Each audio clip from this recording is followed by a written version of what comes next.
Another way to view a definition is that it describes a set. For example, an even number is the product of 2 and another integer. Now we could write this as two conditionals. If a number is even, then it is the product of 2 and another integer. Or, if a number is the product of 2 and another integer, then it is even. Now, put together, this describes a set of even numbers. It's the set of things that are 2 times an integer. And note that in this form, there's no conditional. And our approach is going to be a little bit different. An element is either in the set or it isn't. And so to decide, we need to see if x meets the requirements of being in the set. In other words, we need to determine the truth value of the statement x is in the set. For example, we define the limit as x goes to infinity f of x equals infinity if, for any m greater than 0, there is an n for where all x greater than n, f of x is greater than m. So this is quite a mouthful, so let's rewrite this using quantifiers. Since we're defining the limit of x going to infinity of f of x being infinity, we can think about this as looking at the set of things with a limit of infinity at infinity. Inclusion in this set is defined by the statement, which we can write as, for any m greater than 0, there is some n where for all x greater than n, f of x is greater than m. And so, if we want to decide if something has a limit of infinity at infinity, we need to find the truth value of this statement.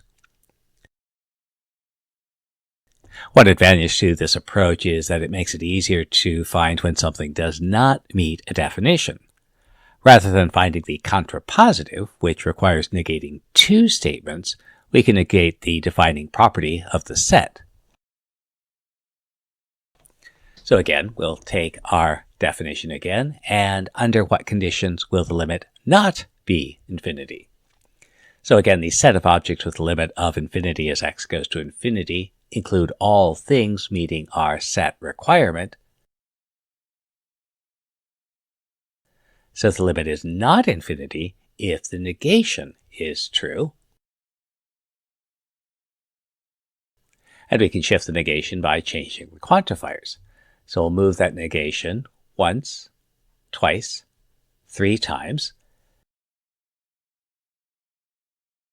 And if it's not true that f of x is greater than m, then f of x is less than or equal to m.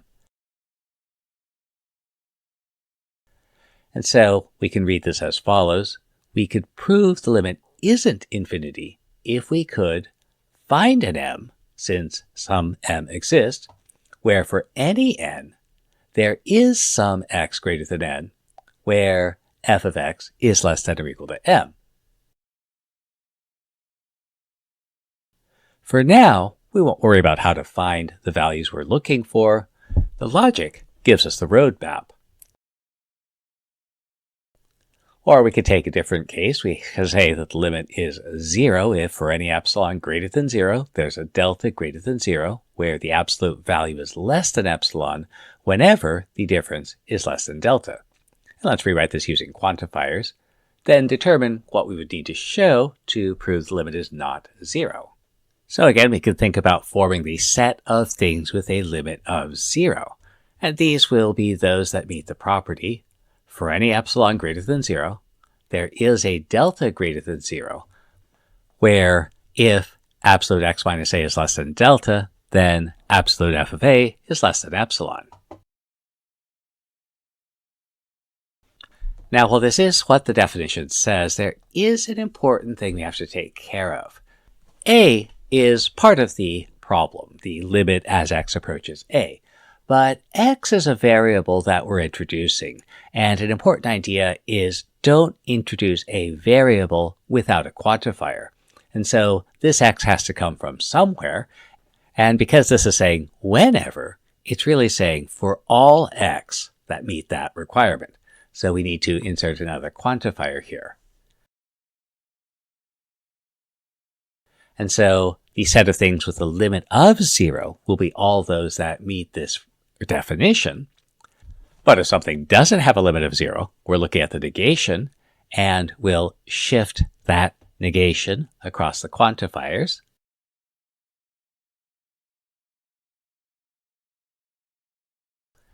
And remember, the negation of a conditional is a conjunction. And so we could prove the limit isn't 0 if we could show that this statement is true. Remember, the there exists means we can find one, and for any's means we can choose anything we want.